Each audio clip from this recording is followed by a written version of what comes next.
Good morning, friends. Welcome back to my YouTube channel Medical Classes by Dr. Srinidhi Kumar Acharya. Please don't forget to subscribe to my channel and also please give your valuable comments.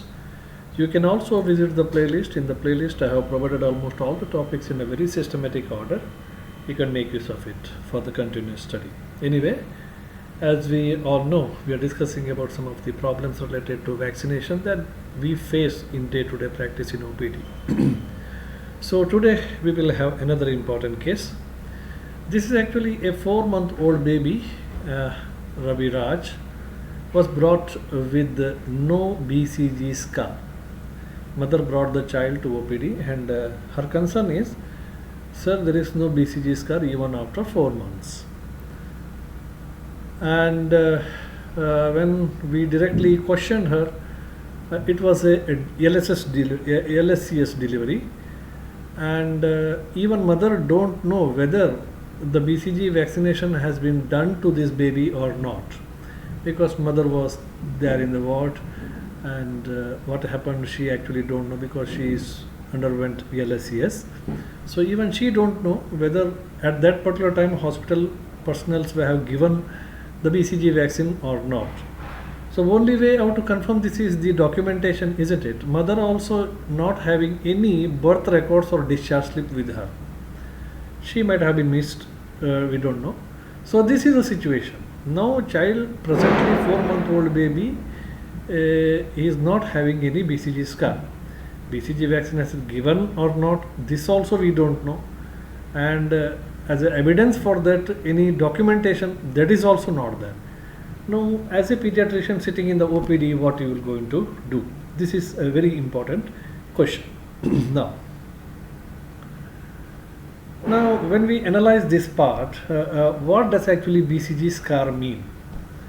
BCG scar means, we know that after giving the BCG vaccine, there will be Cox phenomena, and first there will be formation of the pustule, then macule will be there, pustule will be there, vesicle will be formed, then pustule will rupture, and there will be formation of the scar. Then the scar will go into heal, and this healed scar will give the BCG scar.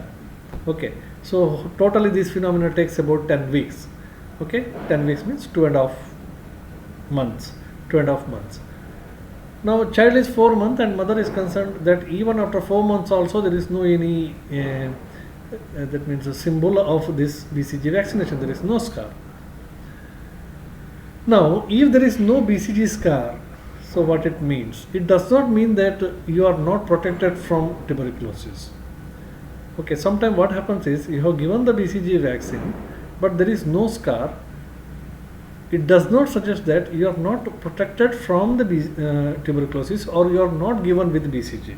Why? Because we may not have the scar sometime when the vaccine goes subcutaneously. When you introduce subcutaneously, usually, ideally it should be given intradermally. Sometimes it may go subcutaneously. So when you give subcutaneously, actually the child is protected, but if it goes subcutaneously, there will be no any scar. If it is exactly goes intradermally, there will be formation of the scar. But if it goes subcutaneously, there may not be the formation of the scar. This is point number 1. Therefore, if there is no BCG scar, means it does not mean that BCG is not given or child is not protected from tuberculosis. Okay, and so when vaccine goes subcutaneous also, we will get the protection, but there may not be any scar. Second point is, if child comes with no scar, if the child is coming with a no scar, then the next question is whether we have to go for a repeat BCG.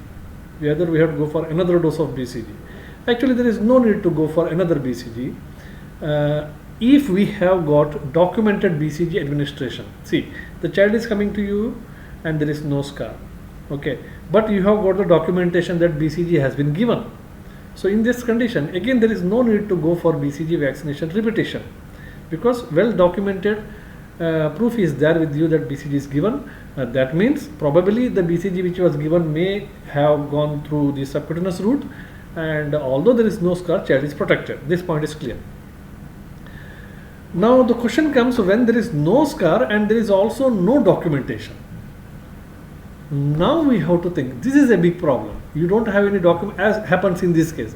There is no documentation and there is also no BCG scar. Now you have to think what we have to do. The answer is the child is coming at the age of the 4th month, isn't it? See, actually 4th month is not the correct age to decide that the scar is there or not, or BCG uptake was taken normally or not. Okay, 4 month is too early actually. Okay, because some of the babies may take up to 6 months to develop the scar. Some of the babies may develop 6 months to develop the scar. So 4 months, as happens in this case, is too early to decide for another BCG vaccine. Okay, so usually we will say that we have to wait up to 6 months. If even after 6 months also, if there is no BCG scar, then now we have to start evaluation. Now we have to start thinking, even after 6 months also, if there is no BCG scar, now we have to think seriously what to do. Now, what to do? The question is a Mantox test is required before giving the BCG at 4 months or 6 months? Suppose BCG scar is not there, there is no documentation, we don't have any idea whether it is given or not. 6 months is over. Okay, 6 months is over. Now, before giving the BCG vaccine, whether we have to go for Mantox test or not? Yes, if the baby is come with the Mantox test positive, suppose, yes, after 6 months if you are giving, you have to go for Mantox test. And after the Mantox test, if the baby comes with the Mantox test positive, that suggests that there is no need of BCG, because baby is already sensitized by the natural tubercular infection and organism is inside the body and it is giving sufficient protection against tuberculosis. So there is no need to go for BCG. So therefore, if after 6 months you are giving BCG, you have to go for one Mantox test. If the Mantox test is negative, then you have to think and you have to go for another dose of BCG. If it is positive, no need. Okay.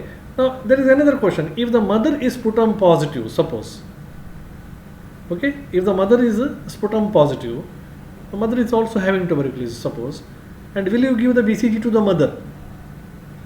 Now yes, we have to give BCG to the mother also. Earlier we have thought that to not give BCG in such cases because the INH given to the mother kills the bacteria of the baby also.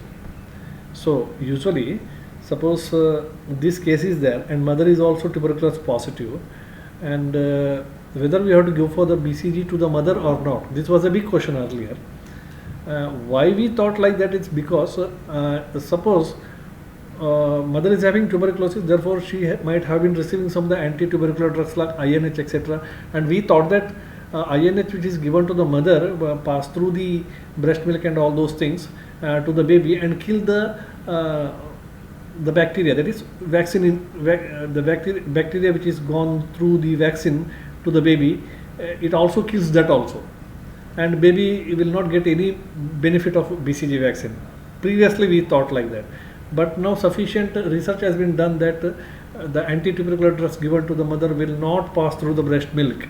Okay, actually American Academy of Pediatrics very clearly says that the drugs given to that means very poorly they pass through the breast milk, and there is no threat for the baby from the drug. So now it is told that go for BCG to the mother at birth, but evaluate the child for the disease. But keep an eye on the baby for the disease and give BCG vaccine to the mother also. So if we found that there is no disease, then go for prophylaxis in the baby. When you are watching the baby, if you found that there is no disease, then go for the prophylaxis anyway, like INH or rifampicin for 3 months, and if you are going for INH, at least for 6 months. At least for 6 months. So this is a very commonly encountered problem in the OPD practice. So I hope I made the things very clear. We will meet it in the next class again with another important case related to vaccination. Thank you very much.